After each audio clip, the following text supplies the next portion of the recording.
Right, welcome aboard, everybody. I think we got some people coming in. Great. Thank you so much, Kate, for doing that. Welcome those of you that are coming on board. This is somewhat different of maybe a webinar where you're totally in the background and you don't get an opportunity to interact. In this particular, I don't know what you call it, like a webinar, you are actually can be part of the audience. We just ask that at the beginning, before we do Q&A, that you just put your Zoom settings on mute. And if you want to speak, definitely that's when you hear the cue, you can unmute for that. So I just want to thank people that are here in the meeting or in the webinar, I guess. There are going to be more people that will come in.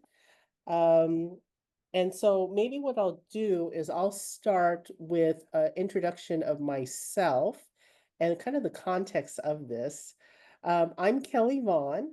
I'm the interim dean for the School of Education at Notre Dame, Dana-Farber University in Belmont, California, for those of you that are out of the San Francisco Bay Area region. And this wonderful panel is actually a redo. We started off, the five of us, from a School of Education faculty meeting where we talked about AI practices in teacher education.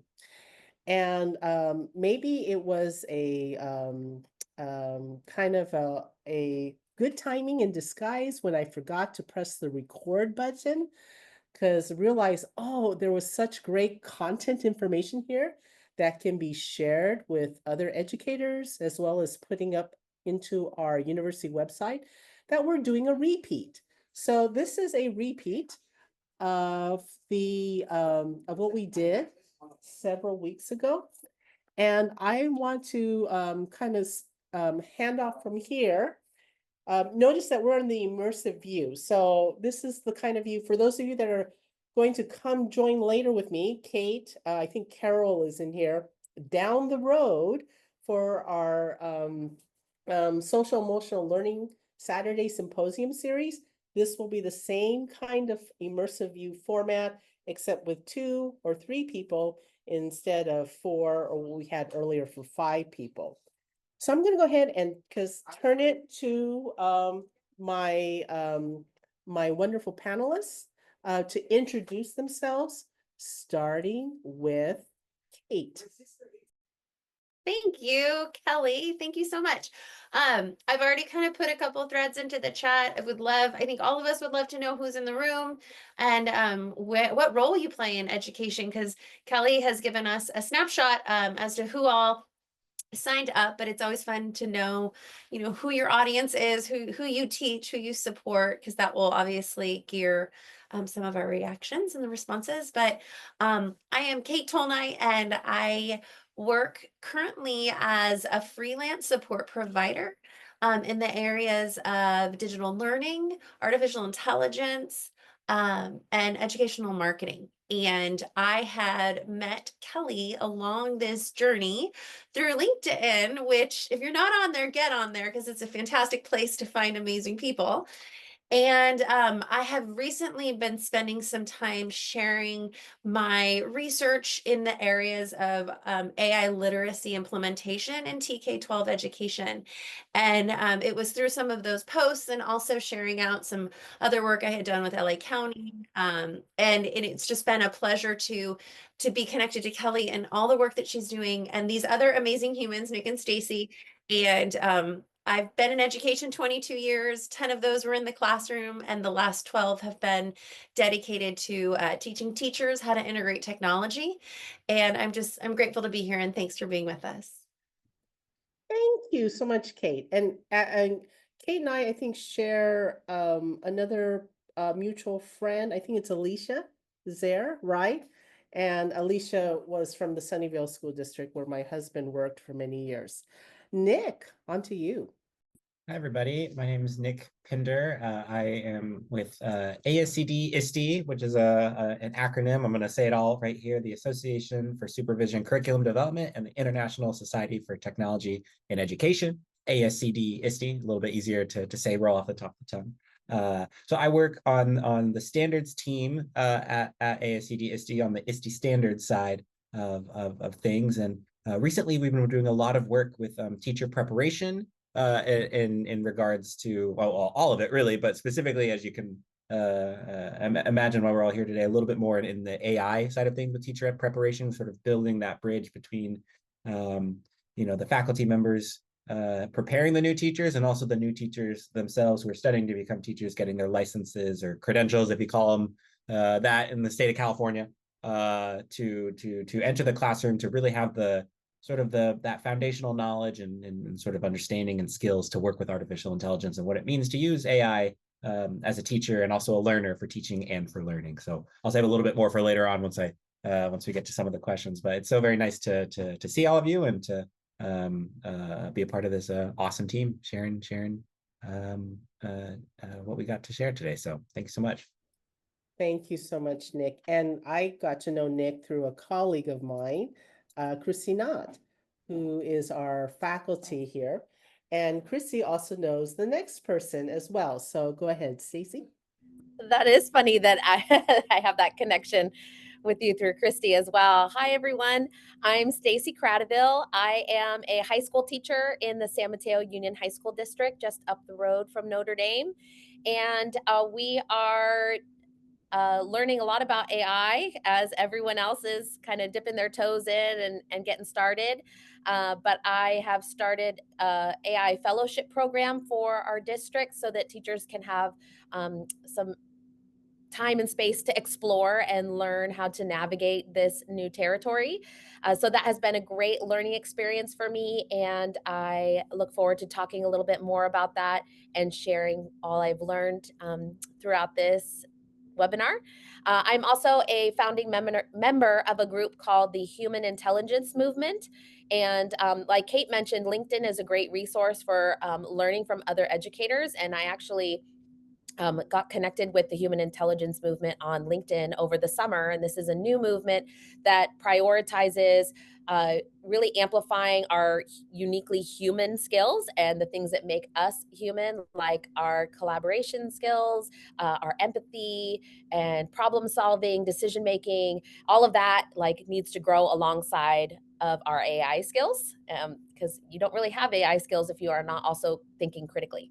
So that is a really interesting movement to get involved with, but I think that's kind of where we're headed with AI and education, is making sure that we're not just teaching students about AI, but also how do we teach them to use it responsibly and amplify the things that are unique to them. Wonderful. Well, thank you, everybody here. I'm going to go ahead and start with a series of questions.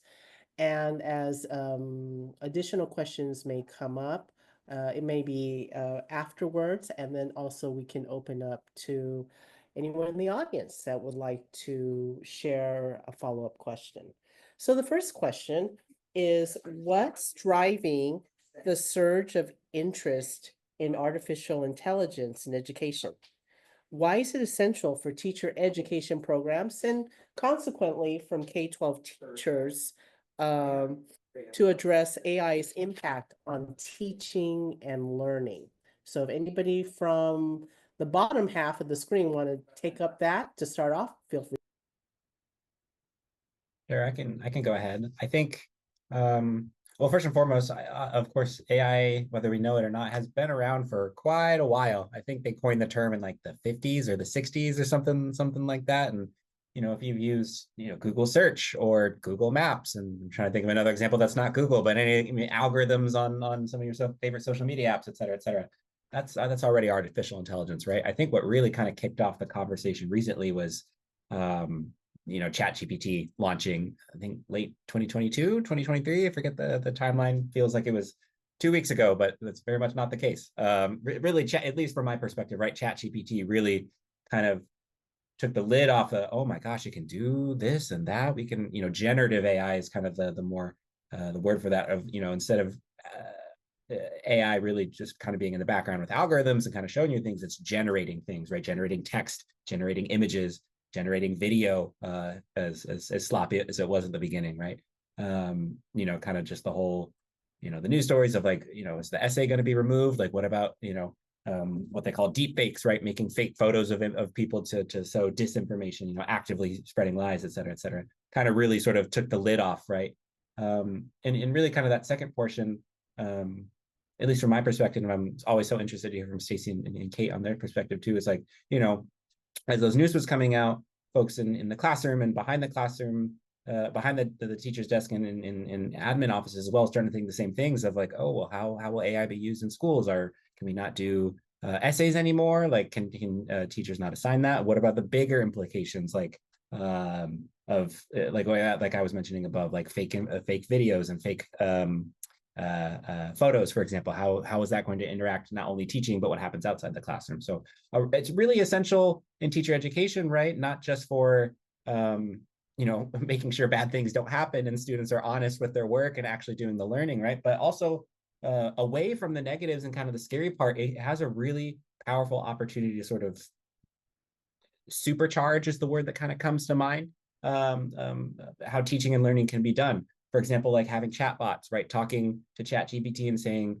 I just wrote a book report on Romeo and Juliet. I'm Romeo, you're Juliet. Let's have a conversation, for example, right? Language learning is a really powerful one. I come from I got teaching foreign languages to folks. And so using ChatGPT, for example, is not writing your essay for you, but practicing your speaking, practicing your writing, et cetera, et cetera. So I'll stop there. But I think to summarize my response, I think it's been around for a while. ChatGPT really kicked it off, and really just kind of seeing the good, the bad, and the ugly that generative AI can do, I think really lit a spark under this conversation.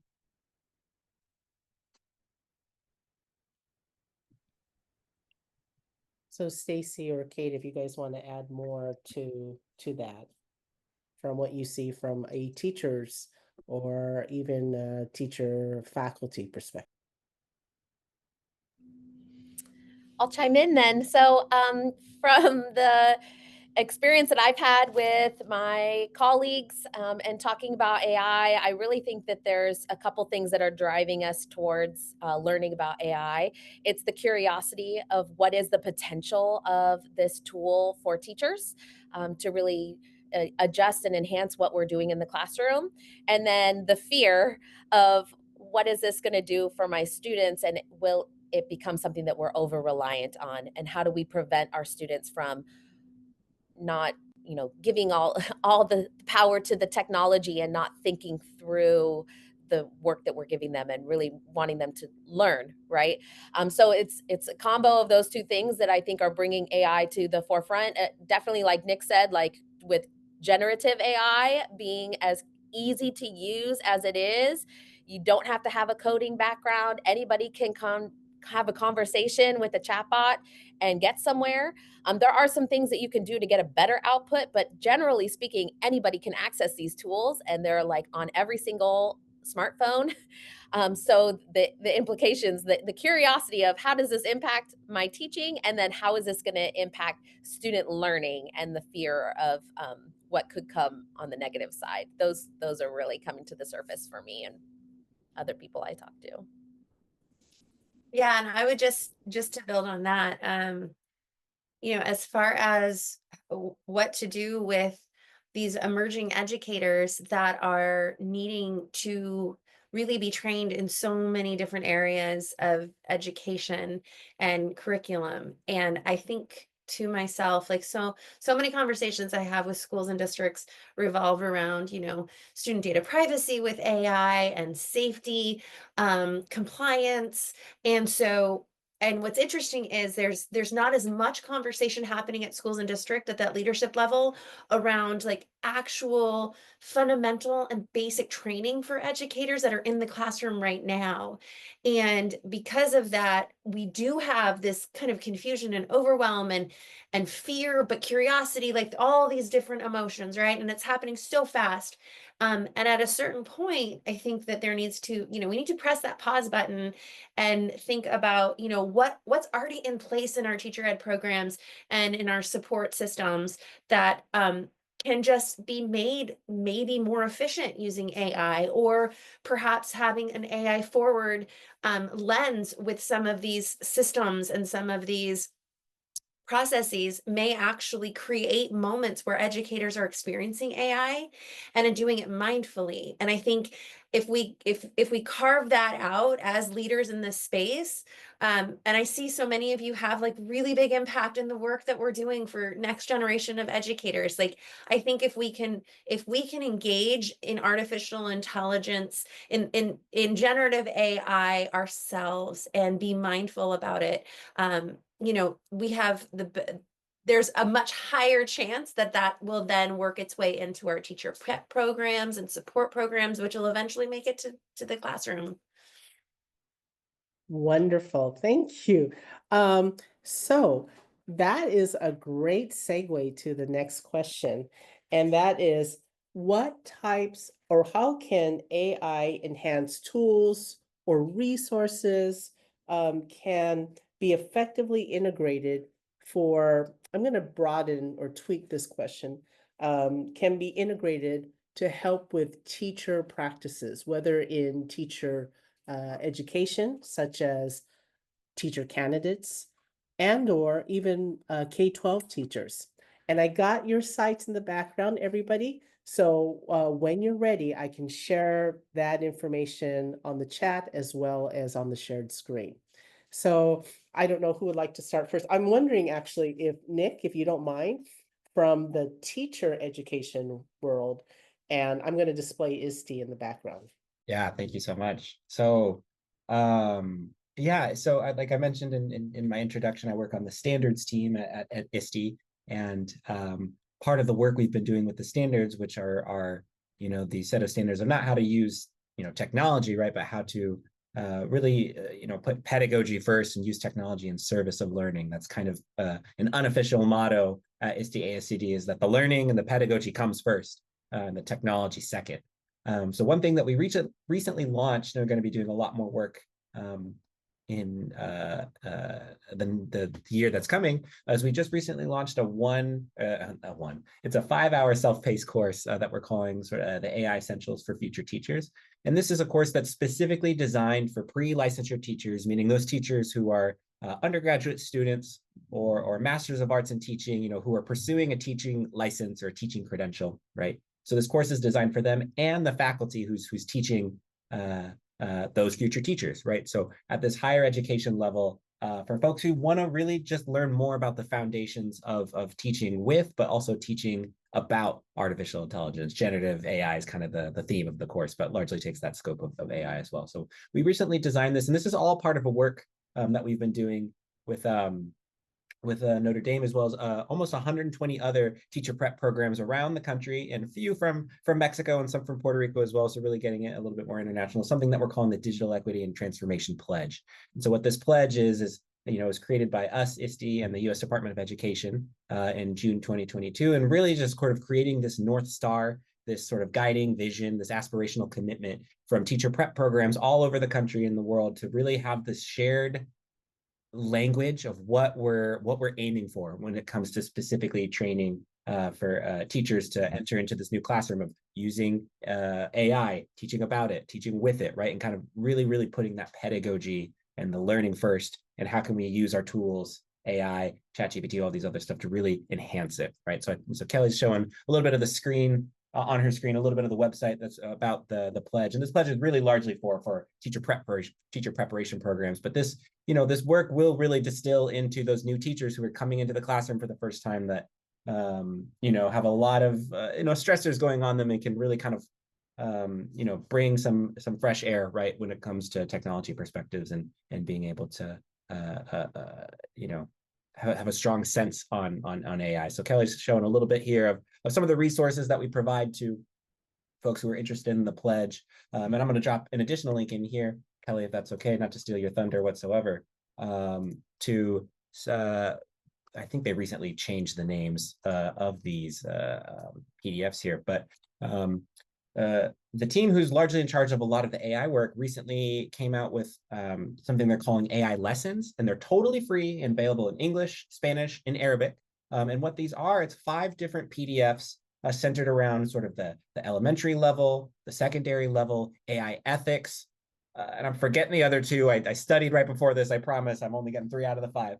But sort of centered around different topics of what practical lessons or practical examples of how you can engage with students in the classroom with hands-on activities with AI. I think it takes you to a sign-up form. Kind of the whole process of getting those and creating those was out of my wheelhouse, so I'm just passing along the link. But I really encourage you to download them. Like I said, they're free. No, nothing about it. They're really created for folks in the classroom to really, have a sense of, okay, ChatGPT exists. What can I do with it, et cetera, et cetera. So I think really just that word that was shared in the beginning, and I know I'm kind of rambling here and hogging the time, so I will make sure I'm a little better in the next questions. But really that word of curiosity, right? Of what can I do with this? How can I use this is kind of really the question I think all of us are trying to wrap our heads around, right? And there's always a fun and exciting answer always around the corner. And so that works a lot with this new course that we're launching and a lot of the work in the pledge that Kelly has been showing up on the screen. The pledge is largely for higher education folks. So if that's not quite your wheelhouse, that's totally fine. Still encourage you to read it over, because we very much design these words and the language of the pledge of like, if you believe in this, you're already doing all of these things, right? So that's a little bit about kind of the tools and the perspective from ISTE's point of view. Thank you, Nick. And just from a personal aside, here at NDNU, Notre Dame Namur University, we are one of the institutions that have signed the pledge. And in some ways, doing this webinar is part of that work of us honoring that pledge, Nick. But they have amazing resources. For those of you like on an institutional level, I recommend for either that or even as a K-12 educator for membership in ISTE. They did not did any sort of paying me to promote this, but it's a great resource. They do have a annual conference, I believe, in late June, right? Nick, so if you want to just add more on the chat. But notice too, they are connected, or there's the same site that's shared with ASCD. So those of you that know about for that resource, that's a really nice complementary connection there.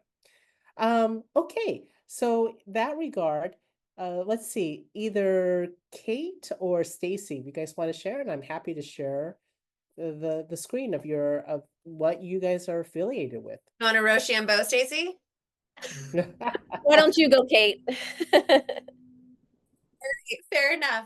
I wanted to speak to the question that Michelle posted in the chat, because I think it's actually something, Stacy, you and I should both speak to, which is this concern that she's sharing. The fear is authenticity, right? That will it replace learning, pedagogy, passion to make out students authentic leaders and creators? I mean, the human, oh my gosh, I'm losing the name of it. The human, what is it, Stacy? The human intelligence movement. Intelligence. I knew it was an in word. Okay. Human intelligence movement is, I think, really at the core of that. And a lot of what I have done kind of parallel to that work is, well, actually, no, Stacy, she has your go. You go, Stacy. She's up. She's got you going. No. She's okay. I'm sorry. I was just, you mentioned, I thought, oh, just put a little blurb. But hey, whatever works with the folks in this room. Well, I definitely, as a teacher, like when I first was learning about ChatGPT and like having all these emotions and concerns, I was thinking like, how do I grapple with AI and what am I doing and what's the real purpose here? And then I was kind of like, okay, like I've got to get my kids into tools. I've got to get them experienced with interacting with AI. I thought that was step one. And then the more I got into learning about AI and the more I experienced it myself and kind of developed my own AI literacy, I realized that there are some prerequisites to that. And it isn't just jump in and get the kids in the tools right away. That's not what's going to make them AI literate. It's that they understand how the technology is working at a foundational level. Like they just understand that there isn't a person on the other end. They're not like chatting with Google. It's an algorithm that is giving you basically predictive text. It's just piecing together words. And once they understand that, then it's a matter of teaching them how to evaluate that content and use their brain to toss out what's garbage and take what's good and zoom in, zoom out, and continue to iterate. And they can do that without jumping into a tool right away through teachers modeling how they responsibly use AI. They can give students content that they've generated and have them practice their evaluation skills, their critical thinking skills, all of that stuff.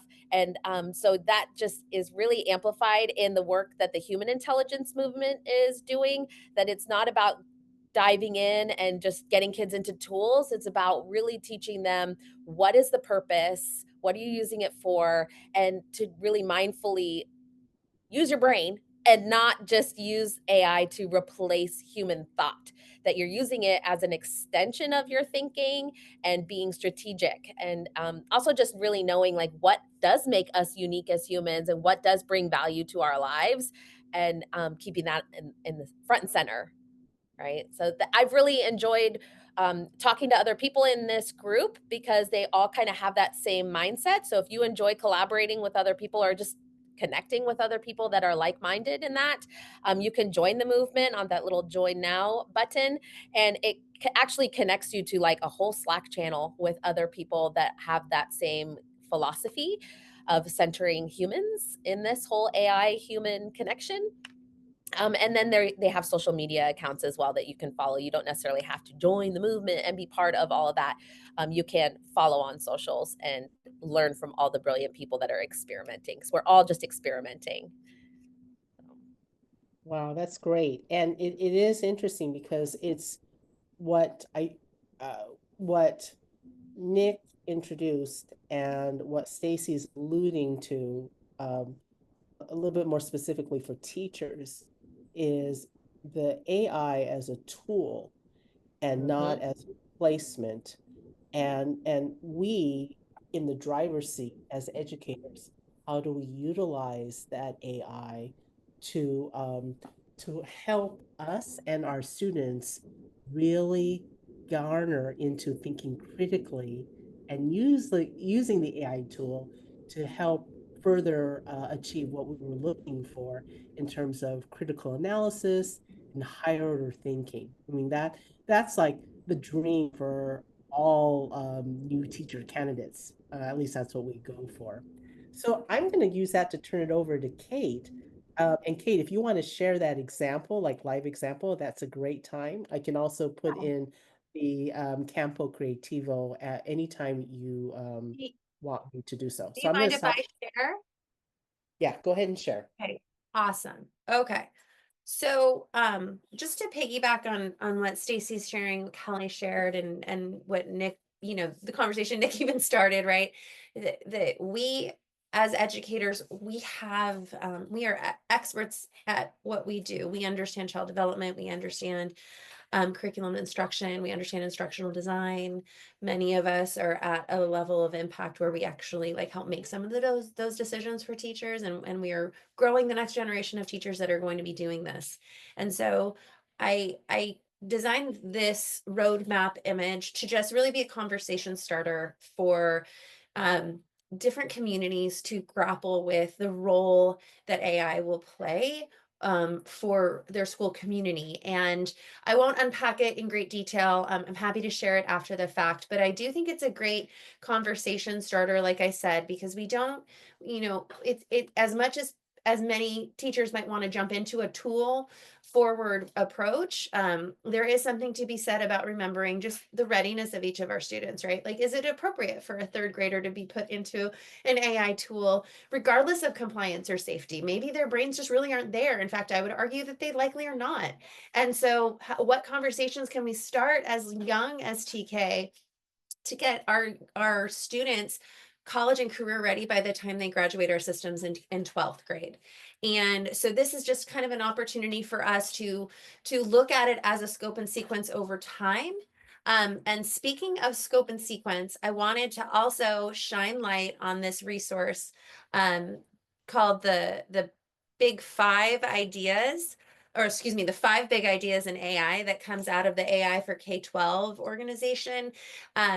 This had, as long as I've been doing this work since Gen AI was born for us 2 years ago, this framework was really foundational to understanding like the big picture impact of AI across all of our systems and classrooms.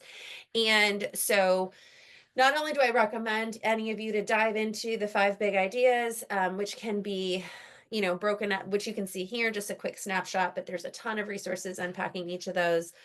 But they've also released a grade band progression chart so that we can start to go, all right, if we need to really unpack this idea of perception, what conversations can we be hosting? What learning objectives can we be focused on in our classrooms starting in kindergarten that will move across this scope and sequence to get them to continue to dive deeper into these conversations across all those grade level bands.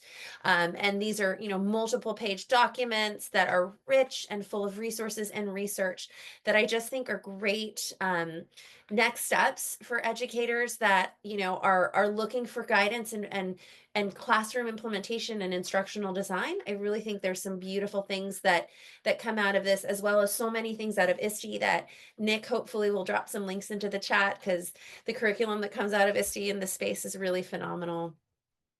And let's see, speaking of play, so I back in 2019 I co-wrote a book called Power Up Your Classroom, Reimagine Learning Through Gameplay. And the book is focused very much on the pedagogy of game-based learning, as well as, you know, helping teachers understand that they can create these game-based experiences and their students can, but there needs, you know, there's a lot of things that need to be in place before we just run into play-based learning, game-based learning, gamification, you name it.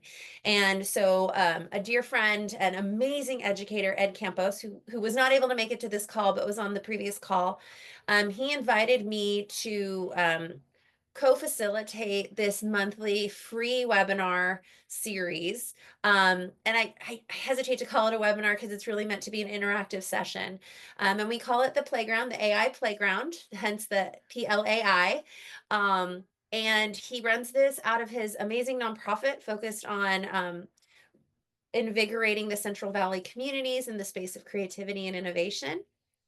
And our goal is to create joyful spaces for educators to explore and play with AI, because we have found that time and time again, educators and decision makers are not given enough time to just engage with the learning themselves. Like Stacy was talking about, educators modeling for their students how to use this tool or this resource or this solution, but at what point in time are they given the space, the headspace, and the time to learn those things, right? We're moving so fast. And so this is our way to acknowledge that professional learning gap. And also we just love connecting with other humans and getting them to connect with each other. So we have, you know, a structure to it where we partner with educators and experts in the field who are in this space with us, who are asking the same questions of instruction and curriculum and thinking about the role that AI can play in that. And we invite them to come, to kind of drop the mic for about 30 minutes and then set up an opportunity for the participants to play, literally play a game that we build based on the content they're covering, and then come back together, connect and reflect. And so we're really excited that this Wednesday is our next session. And so any of you are invited to come. We hope you do, even if you just want to be a fly in the wall and check it out. But we'll be working with Matt Miller, and as he unpacks Notebook LM, as well as a few other solutions that Google is putting into the space right now. And then in January, we're so excited to work with our good friend Brent Warner, who is professor at the community college level for English language development, and everything he has done to infuse his amazing program with AI. And this is just the beginning, right? We really want to look at this challenge from many different perspectives and create those moments of play. And so it's interesting because at the core of Ed's vision for this, it really comes down to how are we as educators taking care of ourselves? Before this Gen AI dropped 2 years ago, Ed has been a consistent voice in this space, you know, looking at the impact, the emotional, social emotional impact of technology on educators. And as Gen AI matured right in front of us, and we started to make some connections with different areas of our work, he has done quite a bit of work in the space of asking the essential question: how can AI actually help educators take better care of themselves? What can you do with the time that AI builds back for you that might not even be related to your job?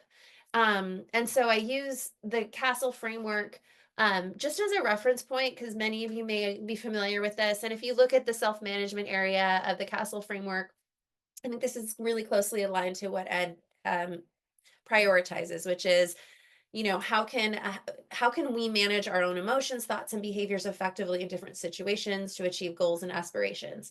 And I would go so far as to say we could turn that into, you know, how could AI help us manage our emotions and our thoughts and behaviors effectively? Like, really, with that, all the extra time we could potentially get back, how might we better take care of ourselves? And I wanted to also introduce you to an interface, a solution called Magic School AI. This is not a promo of the tool, but earlier when we were talking about, Michelle, when you asked the question about, you know, how do we make sure that we as teachers are still the ones teaching, right? In this world that seems to be kind of taken over by streamlined technology and AI. And I really love just using this as a starting point for discovery and research for any of us, because there are many tools that do what Magic School AI does. But in short, what Magic School does is it writes prompts into an AI large language model. It writes prompts that you don't see. All you see as the user is a field, a form, if you will. So, for example, this is a shortcut form that will eventually use AI to develop a choice board for student assignments based on the principles of universal design for learning. And you can select grade level, you can select a learning goal, or even a standard in there. I'll just put narrative writing just for fun, because I would love to see, you know, choice boards for narrative writing. You can add in all this detail, but even with just this simplicity, it's going to be able to generate a resource for you as the educator to then take and consider, okay, what would this look like instructionally? How might I revise this or interrogate the AI to make sure these are even a good fit for my students? And also, maybe it's suggesting something that I didn't think of before. And like, maybe this is going to streamline some of that instructional design that we know takes a lot of time. So I use this just as an example, right? It's giving, you know, different suggestions for ways for students to show their proficiency in narrative writing.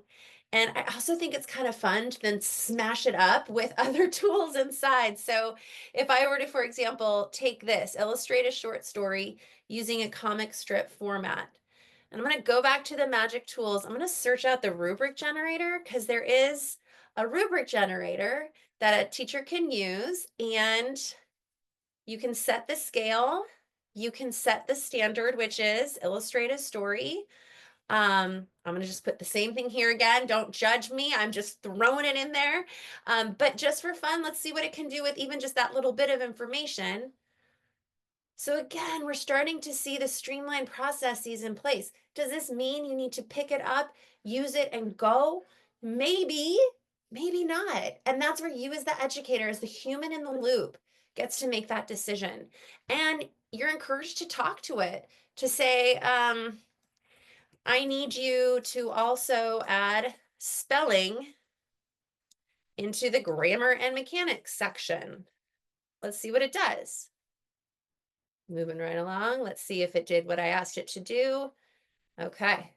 So it did. It revised it just as simply as throwing it in there. Now, again, if we're talking depth and complexity, we're at level 1, right? We're simply replacing some of our go-to skills, or I would say go-to tasks with this technology. But this is an on-ramp that educators need to see, because it is in seeing this that we start to understand that at scale, this could actually really streamline some of those time suck experiences that educators feel, that are causing them to leave the profession, that are causing us as teacher educators to rack our brain to think about ways we can recruit and retain our educators. So I'll pause there because I've talked enough, but I'd be curious if, ideas are flowing. I'll check out the chat.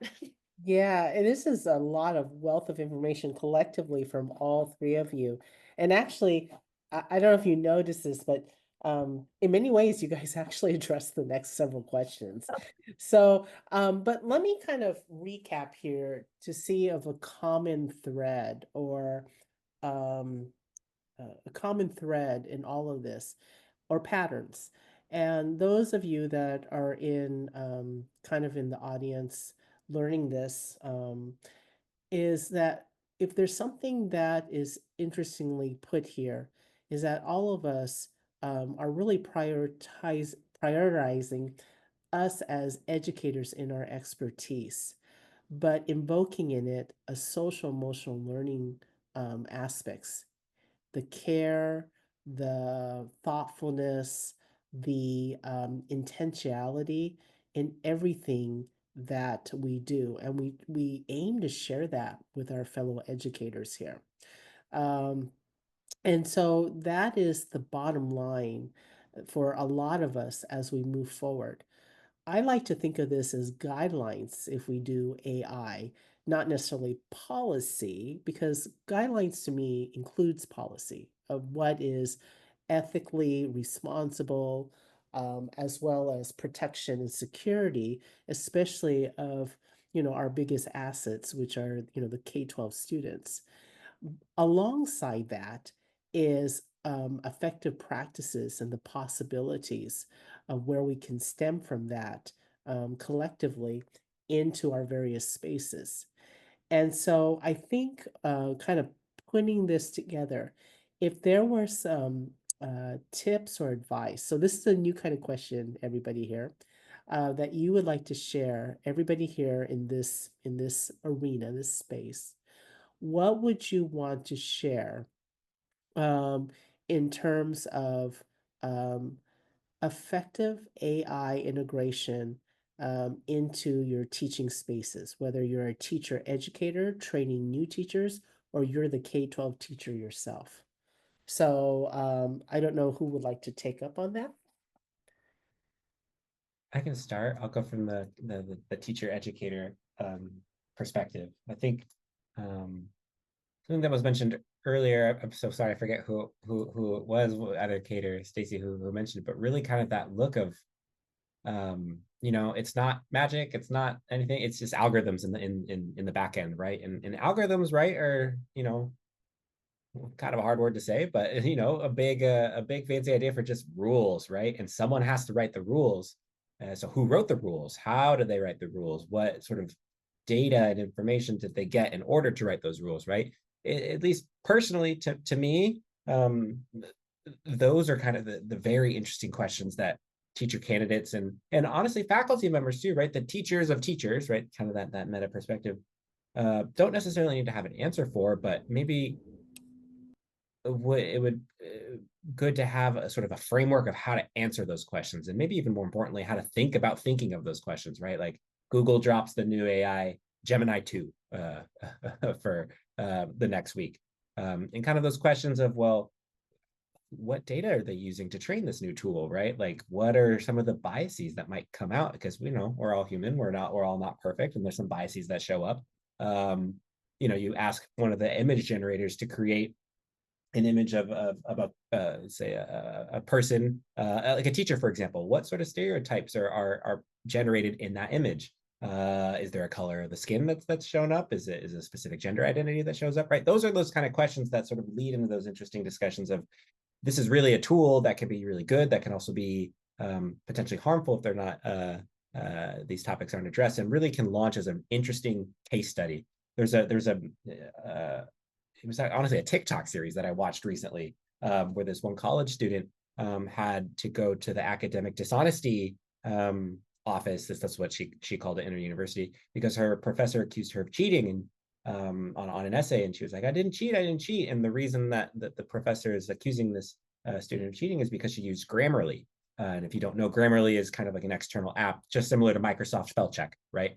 And so it's a really frustrating story for the student, definitely, but raises some really interesting questions of, okay, if Grammarly uses AI in order to spell check, what does that say about Microsoft spell check? What does that say about going to the writing center and having someone else look over it and providing ideas? You know, these questions of intellectual property, which gets if at the high school level and the teacher prep level, that can be some interesting conversations and some interesting debates, right? So by all of this is what I'm saying is some really, from the teacher preparation perspective, really having a sense of what's under the hood. You don't need to know what all models of the carburetor and all the engine and what the different types of synthetic oils are for the engine, right? But having a sense of, frameworks of how to answer those questions of who built this AI, how's it being sourced, how is it, how could this be used for cheating? How could this be used for good? Having a framework to answer those questions is crucial, right? Because the work and the questions won't stop at the end of the year, right? It's going to keep going as this gets powerful and more all-encompassing, right? For good, bad, and ugly. So from the teacher preparation perspective, being able to answer those questions and think about those questions is a really helpful one, right? And then as the teachers go into the classrooms, they can ask their students, right? And, depending if it's appropriate or not, maybe asking kindergartners about AI. Might not be, but it could also lead to some interesting questions as well. I don't have the kindergarten background, so I'll pass it to Kate and or Stacy if something's coming up for y'all. I've been kind of actively typing in the chat while you're talking, Nick. So I'm like, yes. We definitely need to know all of that stuff so that we can be more critical of AI. And then you mentioned using it, with that equity lens, that there's bias in these tools. Yes, but there's bias because of human bias, and we can't really ignore that. But then what do we do with that information? How do we still interact with AI knowing that it's going to have biased output? Those are the things that teachers are grappling with, and supporting them with the educational piece of all of this to really help navigate that complexity is really important. And then just thinking about how can we even use AI as a tool for equity? The fellowship program that I put together for my district was all tied to our equity framework, and really using it as a reflection tool for teachers and writing the prompts in ways that are helping us kind of expand to show me different perspectives to help me address this lesson from a different angle, or even just creating sentence frames for students and things that are going to create more access to the curriculum. There's a lot of ways that we can really use it to be that tool alongside equity and help grow our own equity. One of the things that we did was use it as a reflection tool that is there 24/7, non-judgmental, your instructional coach that's right there to help you work through your issues you're having in your classes, or just rethink some of the things you've done in the past and find new creative ways to do them that are just better for student learning. So just really embedding that educational piece of how to do that in your AI educational things, whatever that is for your staff, for your students. I think just exposing people to all the possibilities is really huge, because there are so many wonderful possibilities with AI. Yes, and I think the last bit I would love to leave with the group is just has nothing to do with AI really. It just has to do with human awareness, like self-awareness. And I would just encourage everybody, us and those that we support, to find your joy, find the joyful part of this journey, right? Like innovation is eminent, and generative artificial intelligence is in our world. It's happening to us. It's not necessarily happening with us. And with all of those challenges in play, like what elements of it can actually bring you joy? There's not a perfect tool. There's so many tools, right? So it can't be about the tool and the solution. It really needs to be about yourself and your learners and the community that you serve and the values that you have as a community, like Stacey was saying. And tethering it to the good work that's already in play is only going to deepen the lasting impact of it. And that makes me happy, right? Like, so that's what I would say to you is find the angle of all of this, despite the challenge and the fear, all the things we said. But what part of it makes you happy, right? Does it buy you back some time? Does it let you connect with your students differently? Does it streamline your creative processes as educators to buy you time to be like a connector in the classroom? But ultimately, find your joy with AI and your joy inspired by AI. And I think with the world continuing to turn, we will be safe and sound within it, and connect with others that are doing this work. Find us on social media, email us with questions, connect with Kelly. She's a change agent in higher ed with this space. So yeah, and thanks for having us. Thank you, Kate. That's really sweet. Um, I want to share maybe a little personal analogy, and maybe this might help in a way how AI has helped me. And I totally see it as a tool. That's why I place it in that space. But I have found, coming into being dean here, I'm 6 months into the job.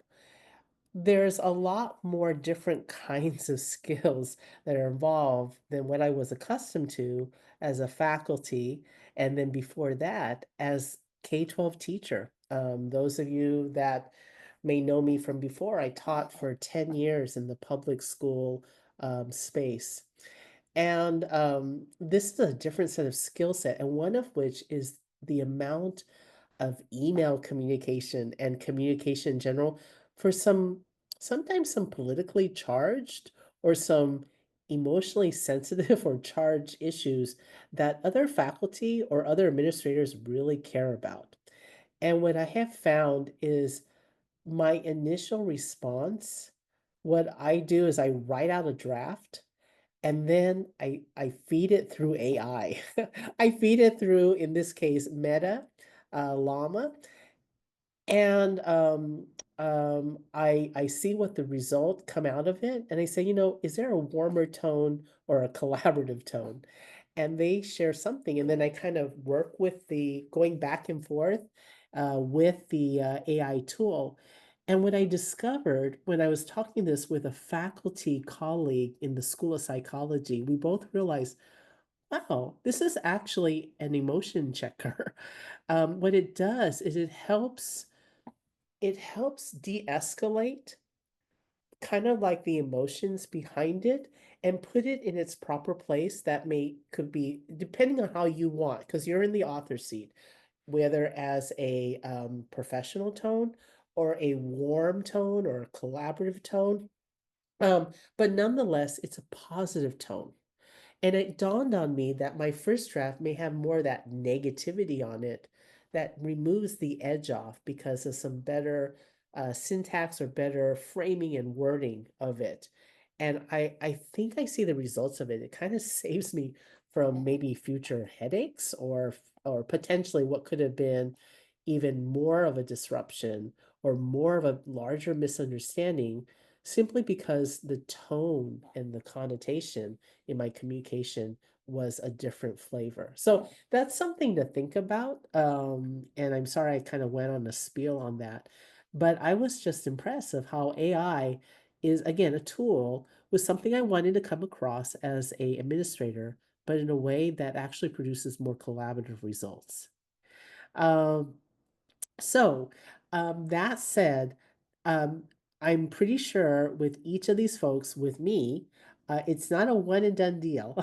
They know that I have their numbers and I'll still be seeking them for consulting, for insight, for opportunities to share how I could share with my faculty, with any like K-12 teachers that come across, because to me, that's the heart of all of that for me.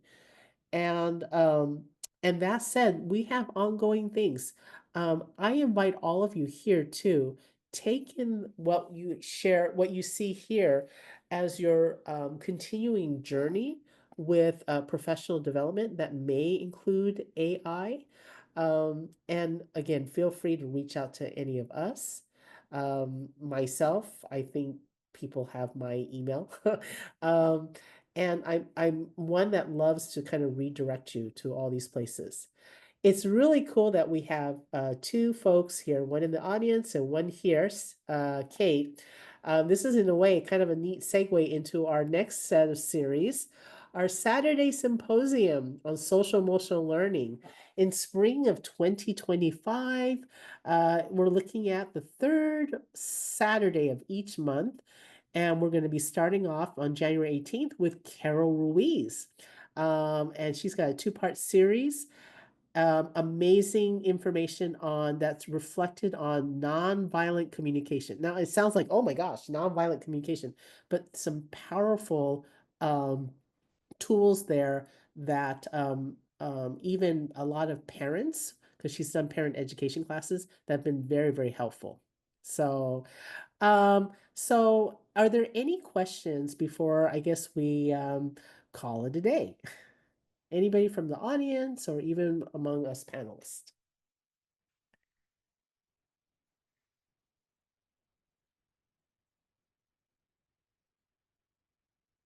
A moment of silence. Okay, if not, this was intentional to have an opportunity for you guys to speak, and you don't have to take it, but know that the nature of these kinds of webinars, I'm one that's a big believer in interaction and engagement. Our social emotional learning series will have that same flavor. So I just want to give you an update, Carol. Otherwise, I look forward to seeing each of you in some capacity or another. And thank you so much for being part of this. I'll give an update as to when this would be recorded and put onto our YouTube subscription channel. I'm learning this YouTube channel for our university. So I'm kind of working with marketing on that. Thank you all. Have a wonderful evening and a wonderful week. Happy holidays, everyone. Bye. Thank you. Bye-bye.